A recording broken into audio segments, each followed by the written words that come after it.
నమస్కారం.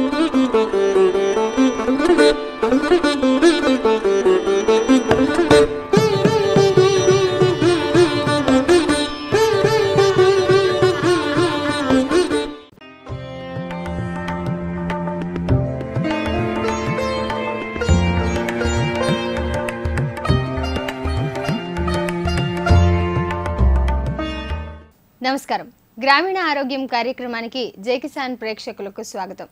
ప్రతిసారిలాగే ఈసారి కూడా మన ఇంట్లో దొరికే ఎన్నో వస్తువుల ద్వారా, మన పెరటి మొక్కల ద్వారానే మనం ఎంతో ఆరోగ్యాన్ని సమకూర్చుకోవచ్చు అని తెలియజేయడానికి ఆయుర్విజ్ఞాన్ వ్యవస్థాపకులు డాక్టర్ కందుమూరి గారు మన స్టూడియోలో ఉన్నారు. నమస్తే గురుగారు.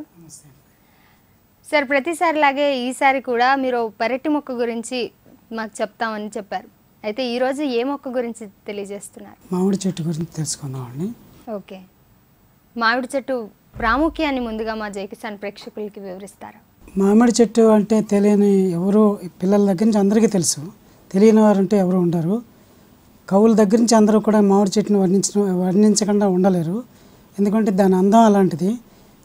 చెట్లు మామూలు కాలంలో ఎక్కడ చూసినా చెట్లు కనపడుతుంటే దాన్ని పట్టించుకోం. కానీ వేసవకాలం వచ్చేటప్పటికి పూత మొదలవుతుంది. నిండుగా చెట్టంతా పూతతో నిండు లక్ష్మీదేవిలాగా వర్ణిస్తుంటారు. సంతాన లక్ష్మిగా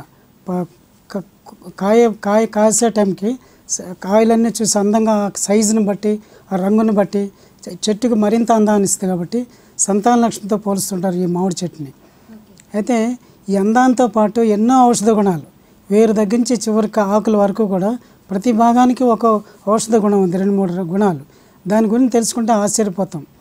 మనం మామిడి చెట్టు అనగానే మామిడి పండు తినడానికి, మామిడికాయలు చట్నీ పెట్టడానికి అనుకుంటాం. కానీ అలాగే ఆకులేమో మన శుభకార్యాలు వాడతాం. ఇంకంతకంటే ఎక్కువగా తెలియదు. కాబట్టి ఈ కార్యక్రమంలో ఆకుల దగ్గర నుంచి చివరి వరకు ఏ విషయానికి, ఏ వైద్యానికి ఉపయోగపడదో తెలుసుకుందాం.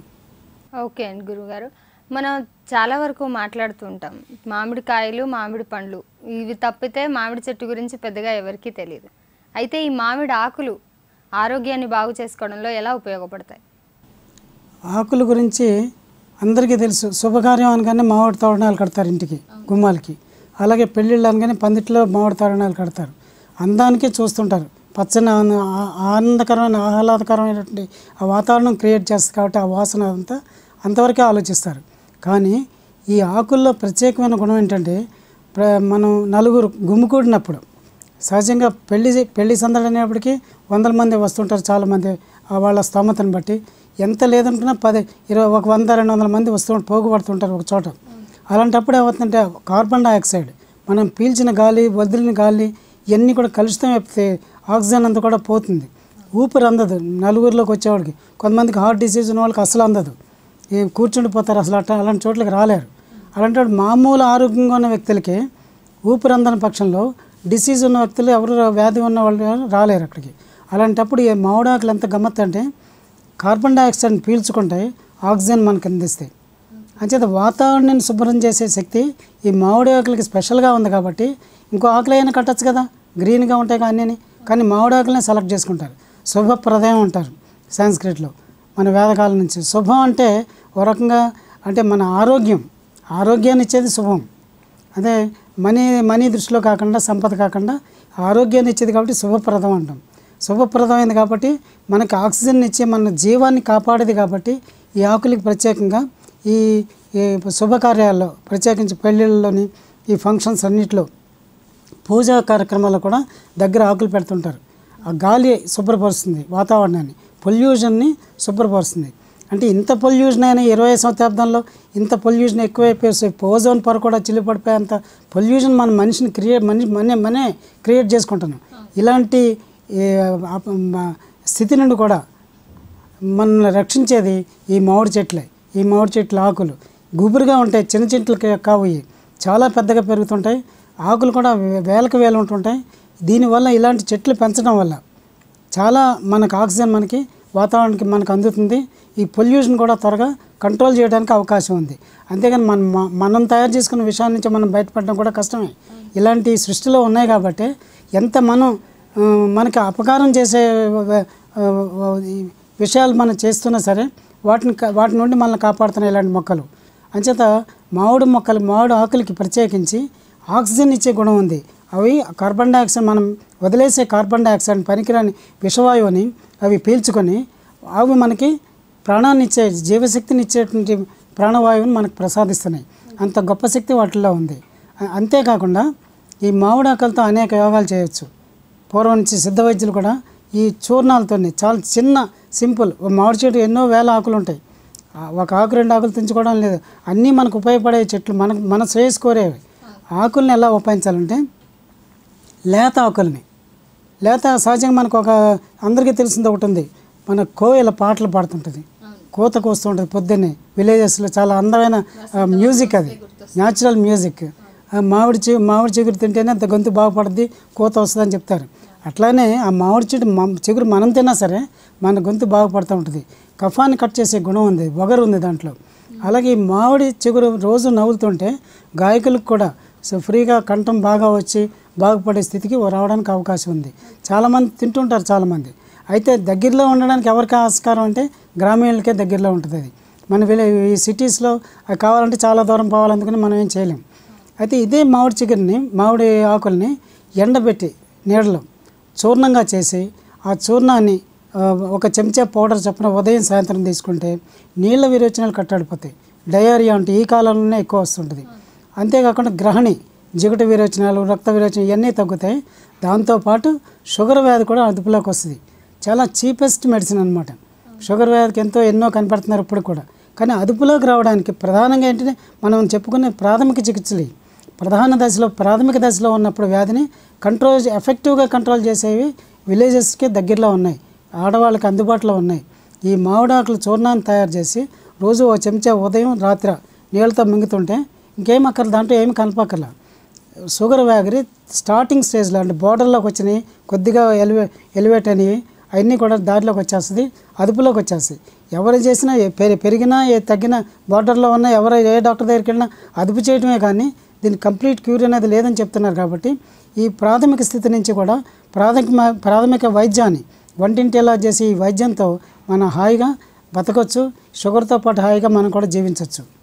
ఓకే గురుగారు, మరి మామిడి ఆకు గురించి అయితే చాలా చక్కగా వివరించారు.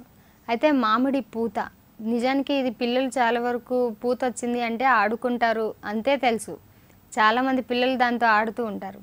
అయితే ఔషధ గుణాలు ఎలా ఉంటాయి అందులో? మామిడి పూత అంటే చాలా పెద్ద సబ్జెక్ట్ ఉంది, దీనికి చాలా డెప్త్గా వెళ్ళాల్సి వస్తుంది. నేను చెప్పకుండా ఉండలేకపోతున్నా. మామిడి పూతని చట్నీగా చేసుకోవచ్చు, మామూలు పచ్చళ్ళగా. వేప పూతను కూడా పచ్చడి చేస్తారు. అట్లాగే మామిడి పూతని చట్నీ చేయొచ్చు. మీకు ఉదాహరణకి మన ఉగాది నాడు చట్నీ చేస్తారు, అప్పుడే వాడతాం. మనం మామిడి పూత వాడతాం, వేప పూత అన్నీ వాడతాం. ఇవన్నీ ఏంటంటే ఆ కాలంలో వగరుని క్రియేట్ చేసేవి. ఈ షుగర్ వ్యాధులు, శ్లేష్మ వ్యాధులు ఇవన్నీ రాకుండా కాపాడడానికి వాడతాం. దాన్ని చట్నీగా చేసుకుంటే చాలా టేస్ట్ ఉంటుంది, చాలామంది తెలియదు. అదే పూతని మన నీళ్ళ విరేచనలు కట్టడానికి, జిగట విరేచనలు కట్టడానికి వాడతాం. ఆ పూతను ఎండబెట్టి ఆ పౌడర్ నీళ్ళతో తీసుకున్నా, మజ్జిగలో కలిపి తీసుకున్నా ఇవన్నీ కూడా కంట్రోల్ అవుతాయి. అలాగే లేడీస్కి వచ్చేటువంటి వైట్ డిశ్చార్జ్, రెడ్ డిశ్చార్జ్ ఇట్లాంటి వ్యాధులు కూడా తగ్గిస్తుంది. ముఖ్యంగా ఈ పూత గురించి ఒక చిన్న విషయం, సందర్భం కాకపోయినా నాకు ఈ సబ్జెక్ట్ గురించి చెప్తున్నాను కదా. ఆయుర్వేదం మన ఇండియన్ సైన్స్, అది దాని గొప్పదనం ఏంటో ఈ విషయంలో చెప్పాలి. అంచేత నేను ఒక నిమిషం దాని గురించి చెప్పదలుచుకున్నాను. మా గురువు గారు మలయాళ శిష్యుడు. ఆయన ప్రాక్టికల్ నాలెడ్జి సిద్ధ అండ్ ఆయుర్వేద, ఆయన ద్వారా వైద్యం నాకు సంక్రమించింది మా తాతగారి ద్వారా. ఆయన ఏం చేసేవాడంటే మామిడి పూత నుంచి పాదరసం తయారు చేసేవాడు. ఎంత విచిత్రం అంటే ఎవరికి తెలియదు. దాన్ని ఇంబైడ్ సైన్స్, ఇంబైడ్ మెటల్ అంటాం, దాన్ని ఇంబైడ్ మెర్క్యూరీ అంటాం. అంటే ప్రతి దాంట్లో మీకు మామూలుగా మన తోటకూరలో ఐరన్ ఉంది, గోంగూరలో ఐరన్ ఉంది చెప్తున్నారు కదా, అట్లాగే ఈ మామిడి పూతలో మెర్క్యూరీ ఉంది. అది నేను కళ్ళతో చూసింది కాబట్టి చెప్పలేకుండా ఉండలేకపోతున్నా. ఆ మామిడి పూతని ఒక నీళ్ళ తొట్టులో వేసేసి బాగా ఒత్తుగా 2-3 రోజులు ఇలా చేయి పెట్టి కలుపుతుండేవాడని. 2-3 రోజులు అయిన తర్వాత అదంతా నానిపోయి అది పైకి తేలుతుంటుంది. నెమ్మదిగా పూత అంతా తీసేసి ఆ నీరుని వడపోసేస్తే కిందకి కొద్దిగా మెర్క్యూరీ దిగుద్ది, ప్యూర్. అంటే ఎలాంటి ప్రక్రియ లేకుండానే సహజ సిద్ధంగా వస్తుంది. అంటే మనకి ఇక్కడ అర్థం చేసుకోవాలి, ఎందుకు చెప్తాను. ఈ మెర్క్యూరీని బ్యాన్ చేశారు అమెరికాలో. అది చాలా బాధాకరమైన విషయం. ఇండియన్ సైన్స్ గురించి తెలియకుండా ఇది చాలా చెడ్డది, ఇండియన్స్ ఇలా వాడుతున్నారు, కరెక్టే కొన్ని విషయాల్లో. వాళ్ళు ఇంప్యూర్డ్ మెర్క్యూరీ తీసుకుంటే చనిపోతారు. కానీ దాన్ని ఎంతో శ్రమపడి దాన్ని శుద్ధులు చేసి తినడానికి వీలుగా తయారు చేసినటువంటి సిద్ధులు చాలా గొప్పవాళ్ళు. వాళ్ళ సైన్స్ని మనం ట్రాష్ అని కొట్టేటకు అవకాశం లేదు. అని అనుభవిస్తే కానీ చూస్తే కానీ తెలియదు. ఇది నా ప్రాక్టికల్ ఎక్స్పీరియన్స్లో మామిడి పూత నుంచి డైరెక్ట్గా ఏ ప్రక్రియ లేకుండా నీళ్ళలో నానబెడితే 2-3 రోజులకి కిందకి మెర్క్యూరీ కొద్దిగా వస్తుంది. దాన్ని అనేక యోగాల్లో వాడేవాడైనా చాలా తక్కువ మోతాదులో. అంటే మనం తెలియకుండానే ప్రకృతిలో కొన్ని విషయాల్లో మెడిసిన్స్ ఈ రూపంలోనే మెటల్స్ అన్నీ కూడా దీంట్లో ఉన్నాయి. పంచభౌతాత్మికం అంటారు సాంస్క్రిట్లో, పంచభూతాల కలయిక అని చెప్తుంటారు. ఈ రకంగా చూస్తే చాలా డెప్త్కి వెళ్ళి చూడాల్సి వస్తుంది. అంటే మనకు తెలుసున్నదే కరెక్టు లేకపోతే ఇది రాంగ్ అనుకోవడం కూడా పొరపాటు. ఇలాంటి మేధావులు వాళ్ళు ఏం చదువుకోవాలా, వాళ్ళకి పెద్ద సైన్స్ తెలీదు, విటమిన్ కే బి అంటే తెలీదు. అలాంటి వాళ్ళు ఇలాంటి క్రియలు చేశారంటే నమ్మశక్యం కాదు. నేను స్వయంగా చూశాను కాబట్టి నా జీవితమే మారిపోయింది. అంటే ట్రాష్ అని కొట్టేసిన వాళ్ళు నేను కూడా ఒకడిని. అది చూసిన తర్వాత అసలు అద్భుతం అనమాట. దాంతో మెడిసిన్ చేసుకుంటే ఎంత చిన్న అణువు అంత మాత్రం ఇస్తే కూడా కొన్ని చాలా దీర్ఘవ్యాధులు తగ్గిపోయాయి. అలాంటి శక్తివంతమైన మెర్క్యూరీ ఈ పువ్వుల్లో ఉంది. అలాంటప్పుడు అది మనం తీసుకుంటున్నాం కదా లోపలికి. అలాగే ఇంకొకటి ఏంటంటే మీకు ఇదే మెర్క్యూరీ బొబ్బాయి చెట్టులో ఉంది. బొప్పాయి కాయ అంటాం కదా, బొప్పాయి చెట్టు. మరి ఫ్రూట్స్ అన్నీ తినమంటున్నారు, బొప్పాయి తినండి అంటున్నారు. దాంట్లోంచి ఎట్లా విచిత్రం అంటే నేను ఓపెన్ చేసి చెప్పాలని ఉద్దేశం చెప్తున్నా. మా గురువు గారు ఏం చేసేవారంటే బొప్పాయి చెట్టు ఉంటుంది, కాయలు పువ్వులు ఉండవు. దాన్ని తీసేసి వేరుతో సహా దానికి గుడ్డ చుట్టేవాడు. ఆముదంలో ముంచిన గుడ్డను చుట్టేవాడు బాగా ఒత్తుగా. చుట్టి అగ్గిపోతే అంటిస్తే ఎలుగుద్ది, అది కాలిపోద్ది. చాలా 1-2 గంటలు కాలిన తర్వాత మెత్తగా అయిపోద్ది. దాని నుంచి సారం చివరికి ఒక కుండలో పెట్టేవాడు. దాని నుంచి మెర్క్యూరీ కిందకు వచ్చేది చాలా తక్కువ. చెట్లలో కూడా ఈ మెటల్స్ ఉన్నాయని చెప్పడం కోసం. అవి చాలా ప్యూర్, అది దాంట్లో కల్తీ ఉండదు. అవి మందుల్లో వాడేవారు. అంటే పూర్వం ఎంత శ్రమపడి తయారు చేసుకున్న వాళ్ళు చూడండి. అలాంటి దాన్ని ఈరోజు మెర్క్యూరీ పనిచేయదంటే అలా అంటే మనం గోంగూరలో ఐరన్ ఉంది, ఐరన్ కూడా తీయచ్చు. అలాగే అన్నిట్లోంచి ఇలా తీసుకునే ఆ శక్తి వాళ్ళకు ఉంది సిద్ధులకి.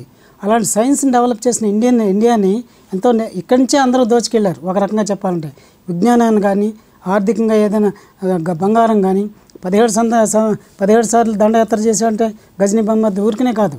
అదే ఆయనకి పాపం ఆయన పద్మనాభస్వామి గుడి గురించి తెలుసుంటే అప్పుడే చేసేవాడు. అంచేత ఇలాగా అన్ని రకాలుగా దోచుకోబడింది మన దేశం.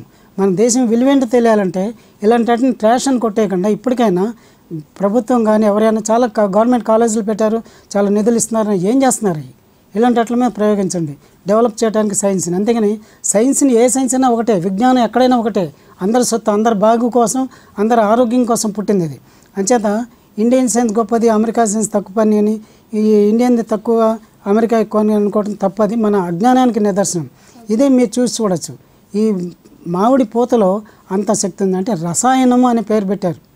మామిడి పండు దగ్గర కూడా రసాయనం, అది పళ్ళ రసం తాగితే అంత ఇమ్మీడియట్గా శక్తి వస్తుంది. అట్లాగే పూతలో కూడా అలాంటి శక్తి ఉందని అర్థమవుతుంది. ఇలాంటి పూతల్ని మనం వంటల్లో వాడుకోవడం ఏంటి, ఇండైరెక్ట్గా మనం దాన్ని తీసుకున్నట్టు అన్ని రకాల పోషక విలువలు, ధాతు శక్తిని పెంచే శక్తి ఆ మెర్క్యూరీకి ఉంది. పూర్వీకులు అంత గొప్ప సైంటిస్టులు, నిజంగా ఋషి అంటేనే సైంటిస్ట్.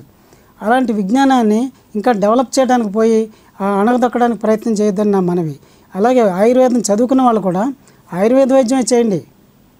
అవసరం వచ్చినప్పుడు అది కూడా వాడాలి. అవసరం వచ్చినప్పుడు ఏది అవసరమో అది తీసుకోవాలి. కానీ ఒకళ్ళనొకళ్ళు కించపరచుకోవడం కానీ విమర్శించుకోవడం కానీ మంచిది కాదు.